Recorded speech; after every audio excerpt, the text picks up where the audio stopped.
میرا حسین باغ نبوت کا پھول ہے۔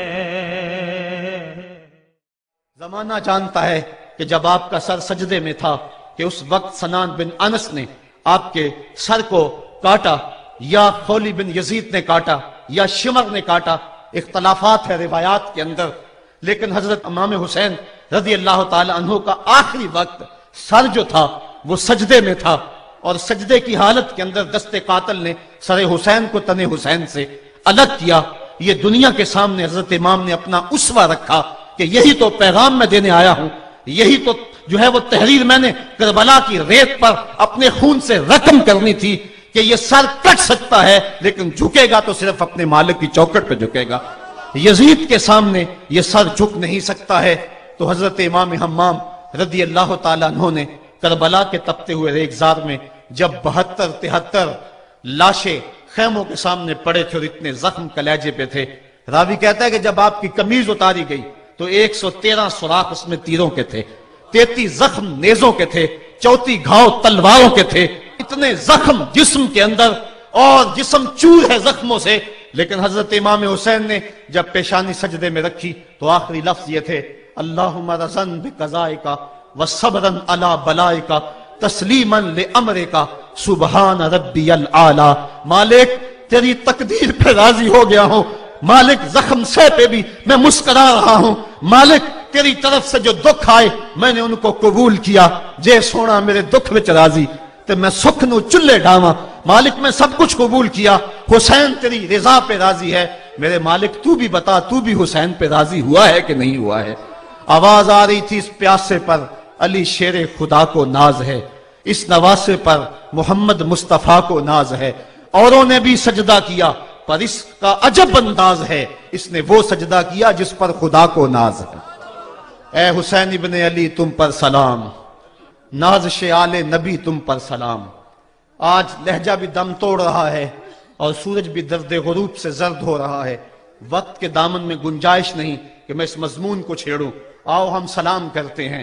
یہ سورج سامنے چمک رہا ہے، میں یہاں بیٹھا سوچ رہا تھا کہ ہم نے تو نہیں دیکھا، اے سورج دوپہر کا وہ منظر تم نے تو دیکھا تھا جب کربلا میں حسین کا سر کٹا تھا، جب گھر لٹا تھا، جب خیموں کو آگ لگی تھی، جب سکینہ رو رہی تھی، اور جب گھوڑا خالی پلٹا تھا اور سکینہ پوچھتی تھی گھوڑے تو خالی آ گیا ہے، حسین کہاں چھوڑ آیا ہے۔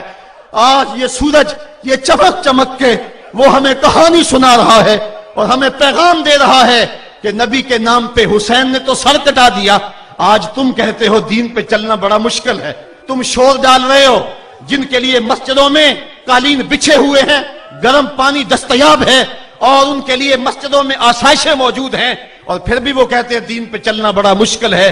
ذرا دیکھو حسین ابن علی کو سجدے میں سر رکھ کے، پیشانی رب کے حضور رکھ کے، حسین ابن علی کہہ رہے ہیں مالک میں سر کٹا کے بھی تیرے حضور حاضر ہوں اور تجھ پہ راضی ہوں، تو بھی بتا کہ تو بھی حسین پہ راضی ہے یا نہیں ہے۔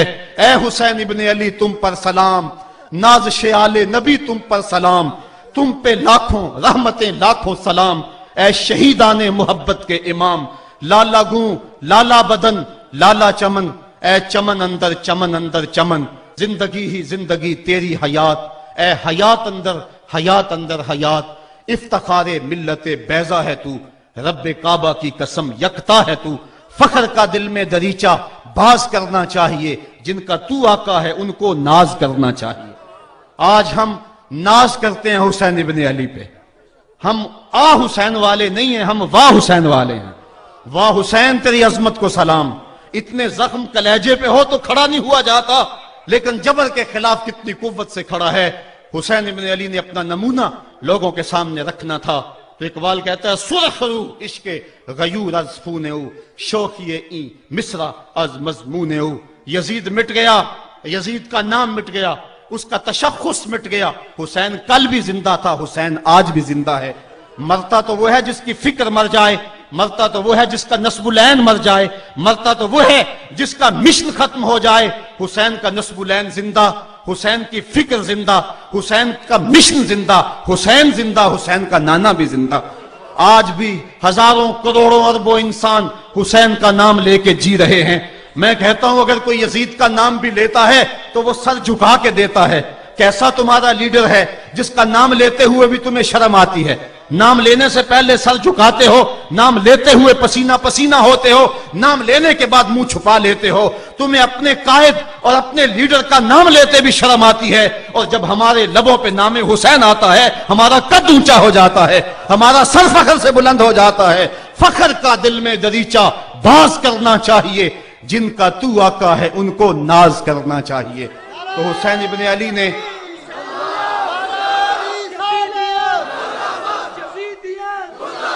کسی نے کہا تھا کہ یہ دو شہزادوں کی جنگ تھی، تو کسی نے بڑا خوبصورت جواب دیا۔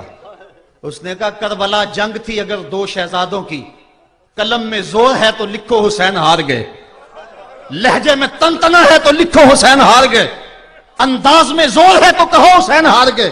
زمانہ کل بھی کہتا تھا، زمانہ آج بھی کہتا ہے، حسین کل بھی جیتا تھا، حسین آج بھی جیتا ہے۔ جب حضرت امام حسین رضی اللہ تعالیٰ عنہ کا سر انور کاٹ لیا گیا اور خولی بن یزید نے نیزے کی نوک پہ اس کو رکھا، ویسے رخ سر کا زمین کی طرف سے تھا، کسی نے کیا خوب کہا، باں کے سر نیزے پہ اور سوئے زمین ہے روح، یعنی سجدہ ثانی کی ہے آرزو۔ رکعت کے دو سجدے ہوتے ہیں، ایک سجدہ ہوا تھا کہ سر انور جدا کر لیا گیا، جب نیزے کی نوک پہ تھا سر تو رخ زمین کی طرف سے تھا۔